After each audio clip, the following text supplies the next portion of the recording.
Hi, my name is Caxton Osozie. I am a journalist at Science Media Kenya, and you are watching a Mask for a Match campaign.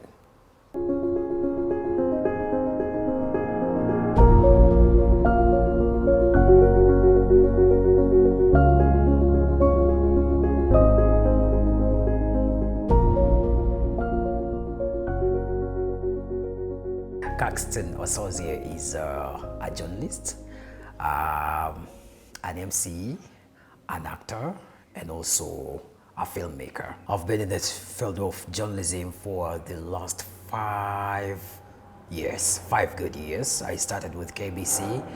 I remember I went for an internship there, and immediately my internship was over, some producer approached me and told me that you need to be doing voiceovers for feature stories on a program that used to air those days. It used to be called Third Shore.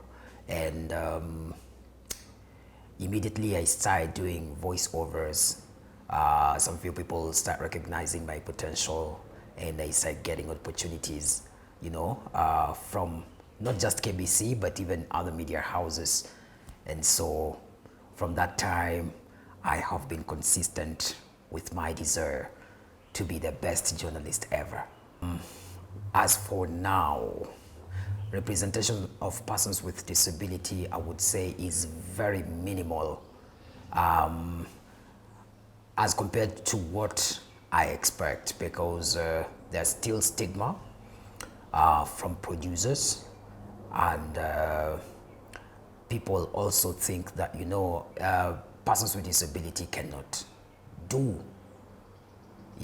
It doesn't just happen in media alone, but in so many companies, so many different professions.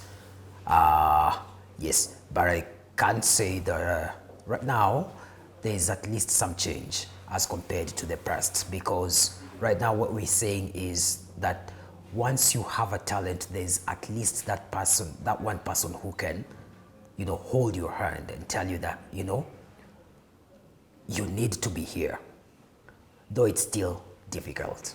I would say that it has not been a walk in the park. It has not been a walk in the park, considering the fact that, our site is a big deal when it comes to, media, especially news anchoring.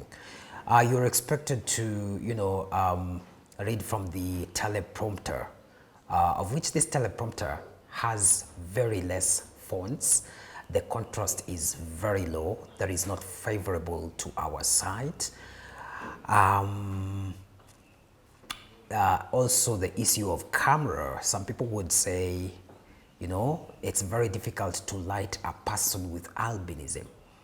So, with a few struggles that I've gone through, I would say, to be precise, people have always, glued to my voice than the idea of, having a different skin tone. And through the few opportunities that I've gotten, I've really tried to work hard with my voice, trying to project my voice, and try to be, like any other person out there that they call, $1 million voice. But I think it has not been a walk in the park, and I won't say that I'm already there. I'm still not yet there. Where I want to be, it will require an extra effort, and so I'm prepared for that. COVID-19, especially when it comes to albinism, in a very negative way, I would say that there's some people who have this notion that, COVID-19 originated from light people. Those are the whites, the Chinese, and blah, blah, blah. So sometimes you would be walking on the streets and you hear people echoing and calling you Corona simply because of your skin tone. That is not right. I have had like few experiences. There's actually a time I remember I was traveling in a matatu, and I happened to, as I'm boarding the matatu, and so I'm entering, I'm trying to choose where to sit, and there's a woman who screamed and was like, oh, usinipatie corona, unajua. So those are the perspectives that are out there, that when they see a light person, they connect it with corona. And I don't think this has happened to me alone. So many of us have gone through this, and it's not just right. I expect a lot from the National Council of Persons with Disability, and to be specific, the Albinism Society of Kenya. So far right now, I haven't seen anything going viral about, perspectives connecting, or rather linking albinism to corona. I haven't seen any awareness that has been conducted so far. I think guys are giving it a cold shoulder, and it's a high time that they stand out to speak and say that albinism is not linked with corona in any way.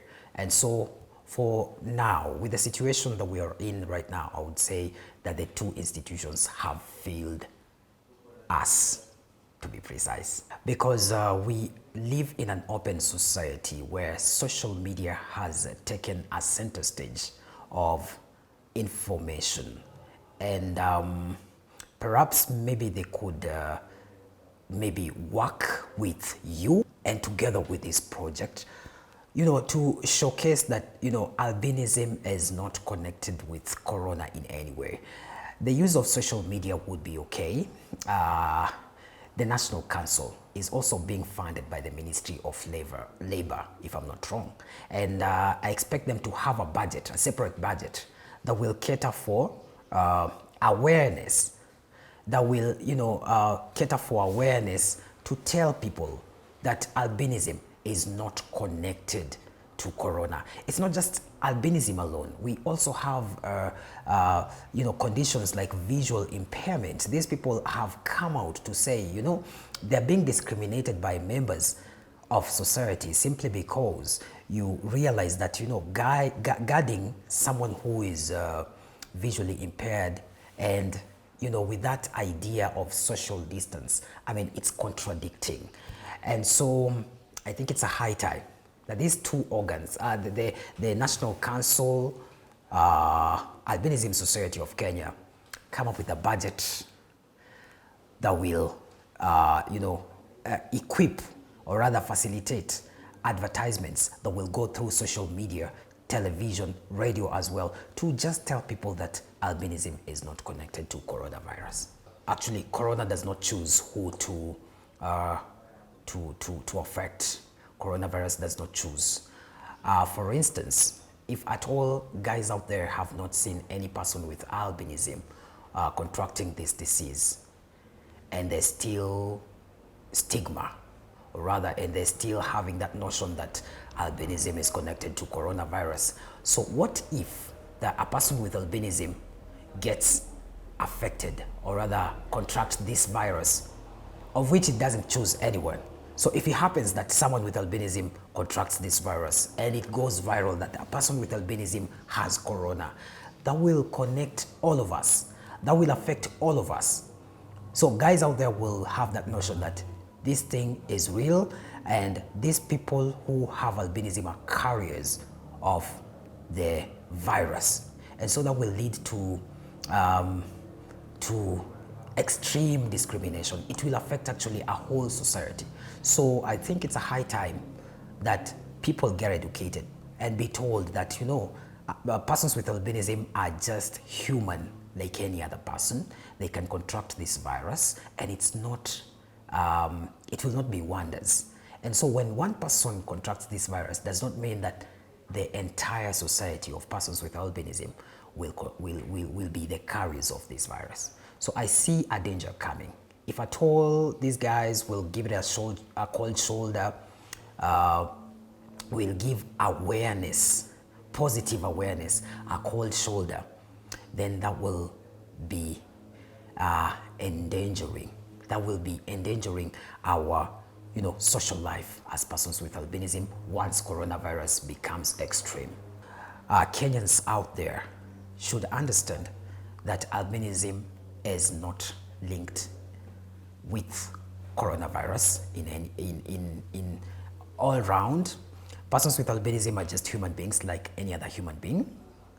They can contract this virus, and that does not mean that if one person with albinism contracts this virus, does not mean that the entire society of persons with albinism are carriers of this virus. This virus is real, and it's among us. It's upon us to fight it.